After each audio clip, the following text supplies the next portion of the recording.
Hello, my alopecia people. So I am going to talk about 4 key nutrients and the foods that fall under those 4 key nutrients that are not only crucial, but they are essential for stopping your hair loss and regrowing new hair. And amongst the first is iron. And iron can be both in vegetarian sources as well as non-vegetarian sources. Now, vegetarians do seem to experience more iron deficiencies because it is not able to be used as well or catalyzed as well as some of the iron that comes from meat sources.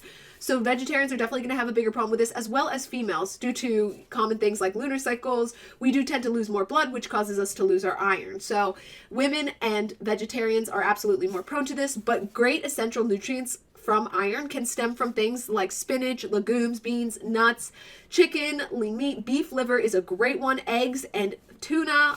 So those are majorly essential for hair growth, and that is one of the key nutrients that the body needs in order to maintain that. The next one is zinc. Now, zinc is really important, again, for a bunch of different benefits, whether it's keeping antiviral and antifungal things, as well as other main issues in the body at bay. So like when you experience a cold, you usually take zinc, and zinc will boost your immune system. And so it will help with a myriad of things.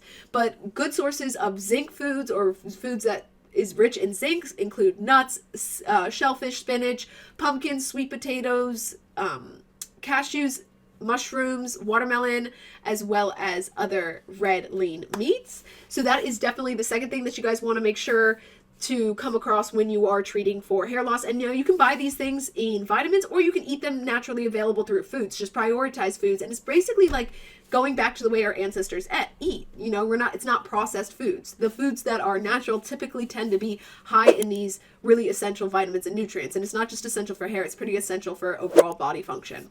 Now, a lot of people like to say that there's actually 5 key nutrients. Now, I only say there's 4 because I have a weird thing about biotin. Now, my issue with biotin is, yes, some research does show that biotin has the potential of helping skin and hair and other things like that. But at the same time, biotin also throws off lab work. So if you're going to get lab work done to figure out what exactly is causing your hair loss, the biotin will make it seem like nothing is wrong whatsoever, but you'll still be losing hair, and something is still going on internally in order for you to be losing that hair. Now, typically when the body undergoes stress, it stops prioritizing things like hair due to the fact that it is prioritizing things like the vital organs. So whether that be blood flow going to the vital organs rather than the hair, or just the hair growth stopping to be promoted just because it is working too hard to clean out the body. And things like zinc and iron can help fix some of those random miscellaneous things in the body that might be causing your hair loss. But the next after that is the omega-3 fatty acids. Now, omega-3 fatty acids are highly important as they provide a bunch of nourishment and supplements to the hair that you might not get normally, but it also, if you are deficient in omega-3 fatty acids, it can also lead to graying hair early and hair loss, of course. So rich in omega fatty acids are things such as salmon, herring, and mackerel. And overall, that is going to help boost the body in a bunch of different ways, as well as provide nourishment to the skin and hair, as well as nails. Nails important. The last one is vitamin D, and I tend to think that this is one of the most important vitamins in the history of vitamins. Now, you can obtain vitamin D through 10 to 15 minutes in the sun, which is the natural way that our body is supposed to get vitamin D, but you can also get it through cheese, eggs, milk, fish, butter, almonds. So there's a lot of different sources that you can get vitamin D through.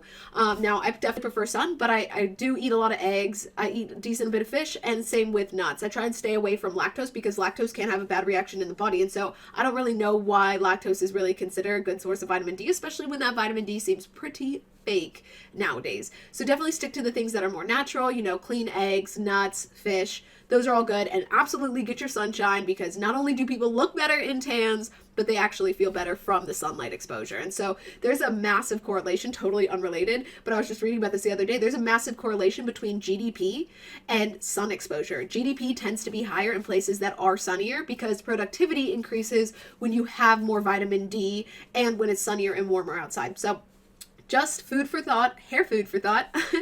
I just wanted to come on here and let you guys know those are my 4 essentials, as well as pretty much all the main 4 essentials for hair growth. Now, in terms of biotin, I'm going to leave or take it for you guys to figure that out by yourself. I have done other videos on why I do not like to use biotin, and that is mainly because if you want to get to the root of your hair loss, biotin is going to prevent you from getting there, and I like to get to the root of my problems before trying to solve them. So definitely, if you are on biotin and you want to get lab works done to figure out the type of hair work you want to do, just test, I would stop the biotin just to take your test, just to see how much it is actually helping you. So thank you guys so much for watching Hair Honey. Click that subscribe, please. Also, check out my Etsy shop. I just recently added a bunch of products that have helped me so much along my hair loss journey. As you guys can see, it's getting a little bit better. It used to be very bad all in these places. Now, I still struggle with the hair loss, but I am maintaining it, and my shedding has decreased quite a bit.